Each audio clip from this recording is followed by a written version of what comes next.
తెలుగు భూమిలో పుట్టిన తాత్విక కవుల్లో వేమన ప్రత్యేక స్థానం సంపాదించాడు. ఆయన పద్యాలు చిన్నవే కాని లోతైన సత్యాన్ని చెబుతాయి. నేటికీ మన జీవితానికి వర్తించేలా ఉంటాయి. ఒక పద్యం ప్రత్యేకంగా మన జీవితానికి అద్దంలాంటిది. లోభమునకే లోకమంతయు పాలు, లోభమునకే లోకమునకు నష్టం, లోభమునకే లోకమంతయు పాడవును, వేమన చెప్పిన మాట వినుమురా. ఈ పద్యంలో వేమన చెబుతున్నది చాలా సులభం. లోభం అంటే దాహం. ఒక మనిషికి అవసరమంతా దొరికినా ఇంకా కావాలి అనే కోరిక పుడితే అదే లోభం. ఇది మొదట మనిషి శాంతిని దెబ్బతీస్తుంది. ఆ తర్వాత కుటుంబాన్ని కలతపెడుతుంది. చివరికి సమాజాన్నే కూలదీస్తుంది.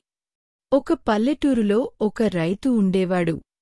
అతనికి సరిపడా పొలం ఉంది. మంచి పంట వస్తుంది. కుటుంబం సుఖంగా జీవిస్తోంది. కాని ఒకరోజు గ్రామానికి వచ్చిన వ్యాపారి అన్నాడు, ఇంకో పొలం కొనండి, మరింత పంట పండించి ధనం సంపాదించండి. రైతు మనసులో లోభం పుట్టింది. అప్పుచేసి కొత్త పొలం కొనేశాడు. కాని ఆ పొలానికి నీరు రాలేదు. అప్పులు పెరిగాయి. పంట బాగా రాలేదు.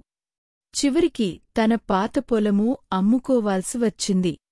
కుటుంబం కష్టాల్లో పడిపోయింది. లోభం అతన్ని కూలదీసింది. ఇంకో ఉదాహరణ, ఒక చిన్న వ్యాపారి చిన్న చిన్న వస్తువులు అమ్మి బాగానే జీవించేవాడు.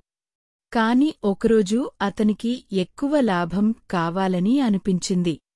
నకిలీ వస్తువులు అమ్మడం మొదలుపెట్టాడు. మొదట లాభం వచ్చింది.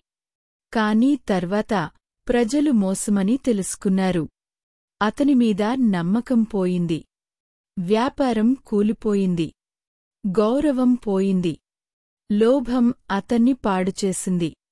వేమన పద్యం కేవలం ఈ ఇద్దరి కథలకు కాదు. ఇది మనందరి జీవితానికి వర్తిస్తుంది. మనకు సరిపడా ఉన్నా ఇంకొంచెం కావాలని మనసు చెబుతుంది. కాని తృప్తి లేకపోతే మనం ఎంత ఉన్నా సంతోషంగా ఉండలేం. నిజమైన సంతోషం మన దగ్గర ఉన్నదాన్ని గౌరవించడంలో ఉంది. వేమన చెప్పిన సందేశం చాలా స్పష్టంగా ఉంది. లోభం మనిషి శాంతిని కూలదీస్తుంది. తృప్తి ఉన్న చోటే సుఖం ఉంటుంది. దానం చేసేవాడు గొప్పవాడు, కాని లోభం పట్టుకున్నవాడు పతనానికి గురవుతాడు. వేమన పద్యం మనకు ఒక శాశ్వత పాఠం చెబుతుంది. అవసరాలు ఉండాలి, కాని దాహం ఉండకూడదు. మనకు దొరికినదాన్ని సంతోషంగా అనుభవించాలి. ఇతరుల కోసం మంచి పనులు చేస్తే అదే నిజమైన సంపద.